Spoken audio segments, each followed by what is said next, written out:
I hear the flamingos are feisty and flim-flom. Yes, but not as dodgy as the ducks in Drumheller.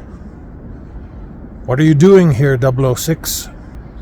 I'm your backup, 009. What are you doing here? I'm Bond's backup. He's meant to be acquiring a stealth copter from that Russian missile base over there.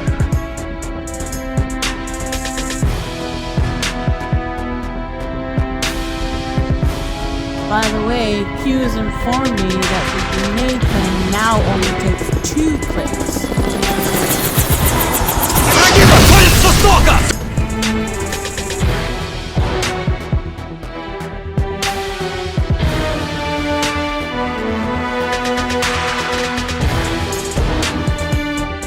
Hello and welcome to Random Movie Time, and Happy New Year, everybody! Happy New Year! So today we are discussing the 17th entry into the James Bond franchise, Goldeneye.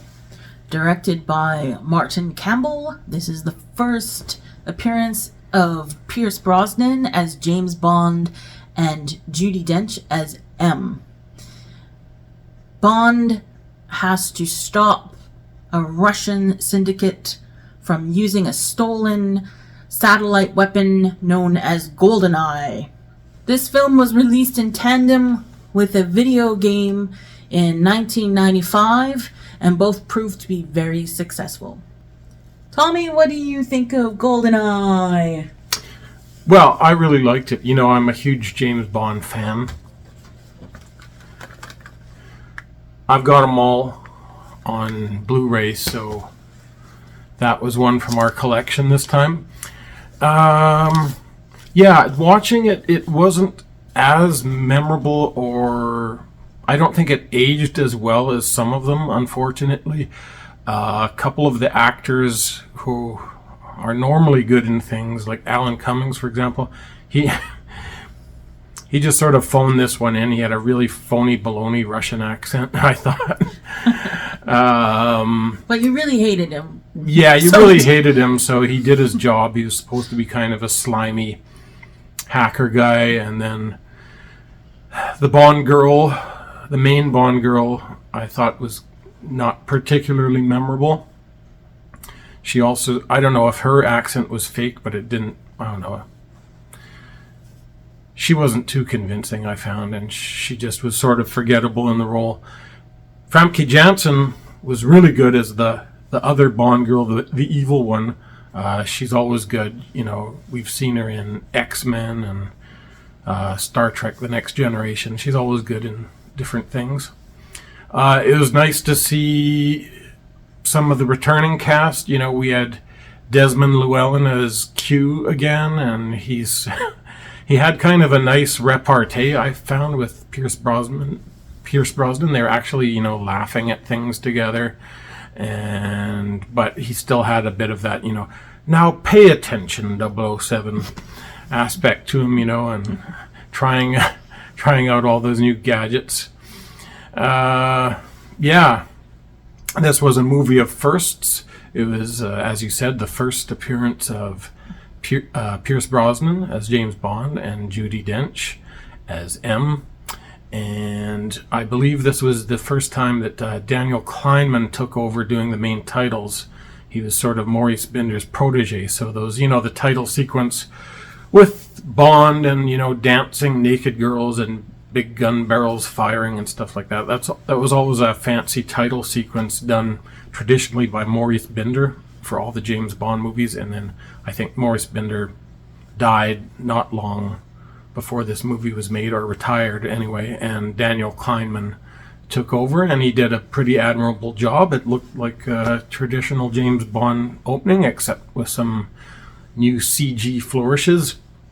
We were talking earlier about the CG effects, that this might have been, you know, one of the first Bond movies to use any kind of CG effects, and I thought they looked not bad. My only problem with the movie in terms of looks is, I think it's just from this copy that I have.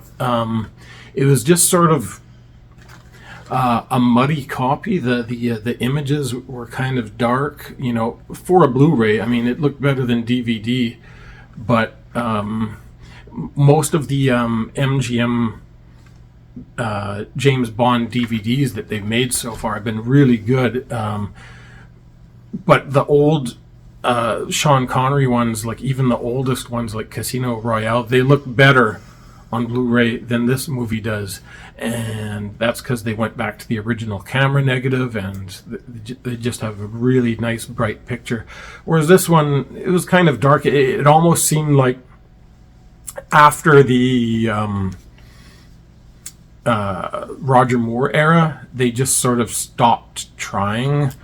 They figured, oh, the movies are new enough, we don't need to put that much work into the Blu-ray. But hopefully, I think there's new 4K releases ready. Hopefully those are better. But yeah, if you watch all the James Bond on Blu-ray, you'll notice that they look really, really good right up until Timothy Dalton, and then the quality sort of falls back down again. The image isn't scratched or anything, it's clear, but as I said, it just looks sort of dark, kind of muddy colors, and it doesn't pop as much as the old Sean Connery or Roger Moore Blu-rays does. But other than that, I don't really hate any James Bond movies. This one, it's maybe in the top half of them for me, but it's not way up there. It's like it's a solid entry. It has some silly design choices, some silly dialogue and acting choices, but it's not bad at all. If you like James Bond movies, you're definitely going to be entertained by this. What did you think, Shannon? Yeah, I agree with you for the most part. I really enjoy Goldeneye. Of course, it does have its flaws, but again, I'm a James Bond fan, and I think that yeah, there were some strange things in it. I think part of the reason why it did so well at the box office, not just because it's a Bond film, but because this was the first Bond film after a 6-year hiatus, I believe. And for them to release a video game alongside of it, I think that really helped boost interest. And it's a very well-loved video game, too. People still talk about it to this day, so that was a good marketing choice, too.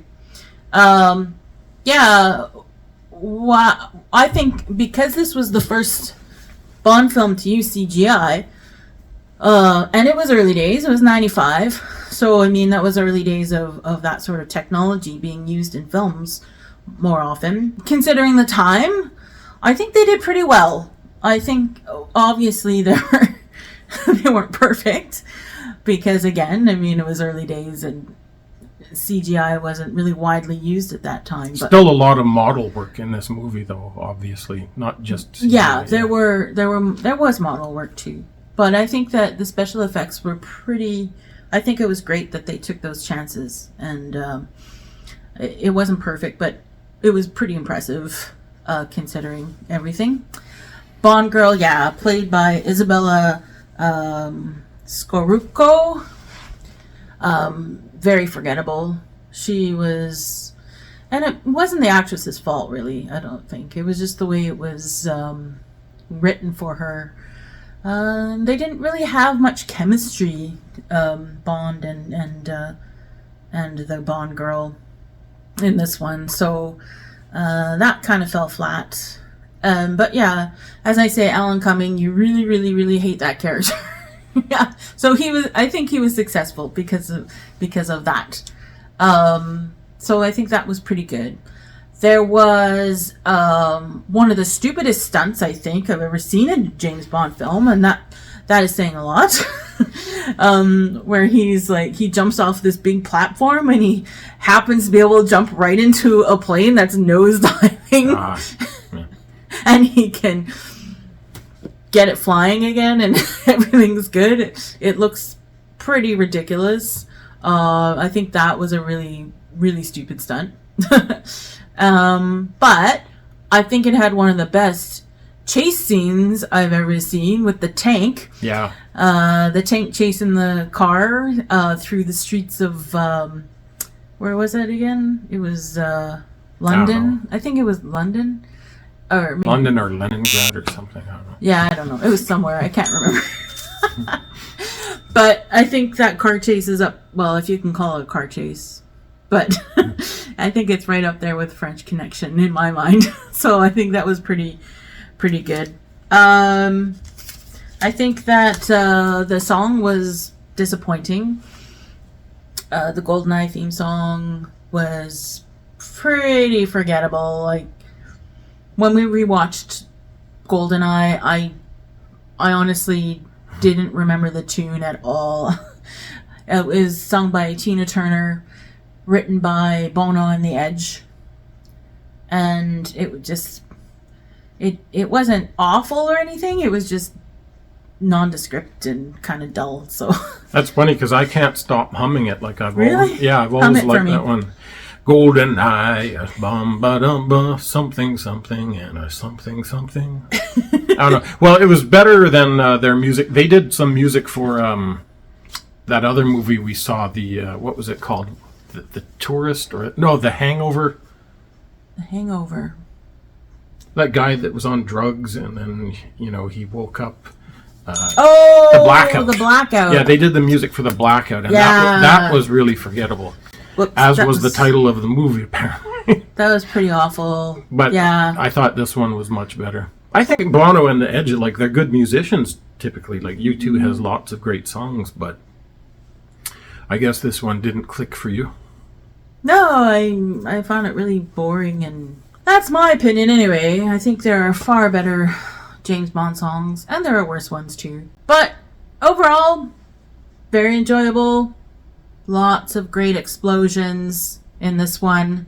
And poor Sean Bean. Always getting killed. And this is no exception. I mean, I wasn't sure if I should mention it or not because it's such a cliche, but yeah, And he kind of gets double killed in this one. he gets double killed, yeah. Which is even better. Yeah, he's good in this one. And can't go wrong with Sean Bean. There's a lot of good actors in this film, actually. So that's one good thing about it. So yeah, I think it's very entertaining, and I do like it, despite its flaws. So, Tommy, how many satellite dishes will you give Goldeneye out of 5? I'll give it 4. Yeah. It's pretty good. It's definitely got its flaws, but, I mean, first James Bond movie with Pierce Brosnan, I think it was really something to be celebrated, like that kind of action movie. We don't really see it anymore.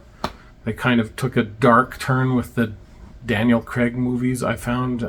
But this is sort of like, it's an almost family-friendly adventure in a way. I mean, not really because it's James Bond, but I mean it.